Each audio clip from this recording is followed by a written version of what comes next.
Okay, now we have oral communications. I have a request from Larry Stenick.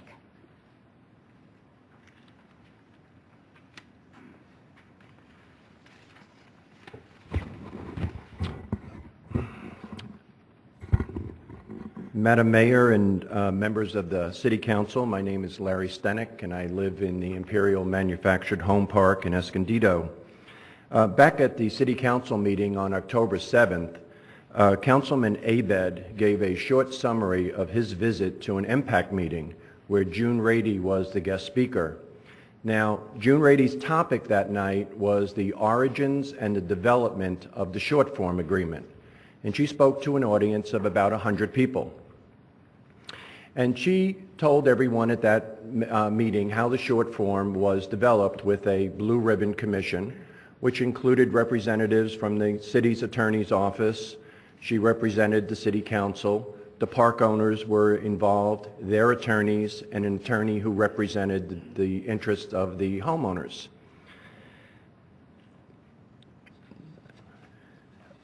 During that meeting, Councilman Abed and June Rady agreed that the short form has worked out very well for the city. They both agreed that. Councilman Abed reported that to you. But one of the things that Councilman Abed did not report was that June Rady went into detail as to how the rent increase, per the agreement of all the members of the Blue Ribbon Commission, can range from 0 to 75%. And she pointed out that they all agreed that there were two major criteria that can affect it. One is maintenance. All the members of the Blue Ribbon Committee agreed that when the homeowners pay their rent, that part of that rent is to have the park maintained. And if the park is not maintained, all of the members agreed that there would be a deduction from the 75% of the CPI. Now, the second part had to do with amenities. Now, park owners take their rental agreements very seriously. This is my rental agreement. It's 20 pages. I had to initial every page. It came with 14 pages of standard of conduct, had to initial every page.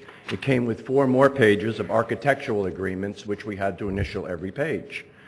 But also included in this rental agreement are amenities that have been promised to me, and that is a pool and a spa and a clubhouse. And the Blue Ribbon Commission, the members of that commission, agreed that if the amenities were not provided for the entire period of time, that there could be a deduction from the 75%. Now, we're not talking about small outages for repairs. We're talking about periods of time. Now, some parks have television service as an amenity. We don't. Eastwood Meadows does. Now, if these are not provided, then there should be a reduction in the 75%. Now, I'd like to point out that during that meeting, on 2 occasions, Councilman Abed raised his hand and told June Rady that the park owners need the 75% in order to perform the maintenance in the park. June Rady, on both occasions, pointed at Sam with her finger and said, "Sam, that's not correct," on both occasions. The Blue Ribbon Commission agreed that it would be 0 to 75, and the criteria would be amenities, maintenance, and other issues. So tonight, I think that you'll hear about some issues where maybe you can apply this criteria. Because now, I know myself, I have a better understanding of why the guidelines point out that it can range up to 75%. The guidelines say that. Unfortunately, the guidelines don't go into any more detail. Well, now we know the detail. And the detail is maintenance done? Is amenities done? If they're not done, then the adjustment should be made to the 75%. So I hope that going forward we can apply that, and I do want to talk about that further when we get to agenda item 16. Thanks for your time. All right, thank you.